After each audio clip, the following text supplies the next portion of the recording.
اور اے پیغمبر نیکوکاروں کو خوشخبری سنا دو، اللہ تو مومنوں سے ان کے دشمنوں کو ہٹاتا رہتا ہے، بے شک اللہ کسی خیانت کرنے والے ناشکرے کو دوست نہیں رکھتا۔ جن مسلمانوں سے خواہ مخواہ لڑائی کی جاتی ہے ان کو اجازت ہے کہ وہ بھی لڑیں، کیونکہ ان پر ظلم ہو رہا ہے، اور اللہ ان کی مدد کرے گا، وہ یقیناً ان کی مدد پر قادر ہے۔ یہ وہ لوگ ہیں کہ اپنے گھروں سے ناحق نکال دیے گئے،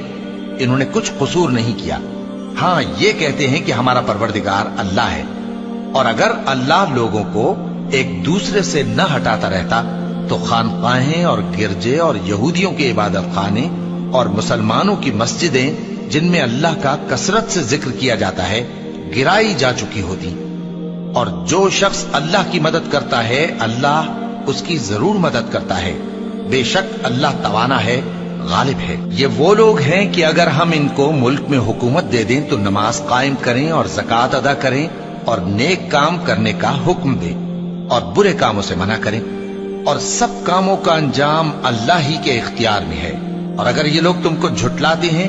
تو ان سے پہلے نوح کی قوم اور عاد اور سمود کی قومیں بھی اپنے پیغمبروں کو جھٹلا چکی ہیں، اور قوم ابراہیم اور قوم لوط بھی، اور مدین کے رہنے والے بھی، اور موسیٰ بھی تو جھٹلائے جا چکے ہیں، لیکن میں کافروں کو مہلت دیتا رہا، پھر میں نے ان کو پکڑ لیا، تو دیکھ لو کہ میرا عذاب کیسا سخت تھا۔ چنانچہ بہت سی بستیاں ہیں کہ ہم نے ان کو تباہ کر ڈالا کہ وہ نافرمان تھیں، سو وہ اپنی چھتوں کے بل گری پڑی ہیں، اور بہت سے کنویں بیکار اور بہت سے مضبوط محل ویران پڑے ہیں۔ سو کیا ان لوگوں نے ملک میں سیر نہیں کی تاکہ ان کے دل ایسے ہوتے کہ ان سے سمجھ سکتے اور کان ایسے ہوتے کہ ان سے سن سکتے؟ بات یہ ہے کہ آنکھیں اندھی نہیں ہوتی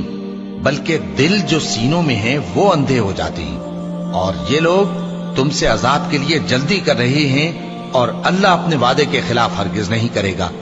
اور بے شک تمہارے پروردگار کے نزدیک ایک روز تمہارے حساب کی روح سے 1000 برس کے برابر ہے، اور بہت سی بستیاں ہیں کہ میں ان کو مہلت دیتا رہا جبکہ وہ نافرمان تھیں، پھر میں نے ان کو پکڑ لیا اور میری ہی طرف لوٹ کر آنا ہے۔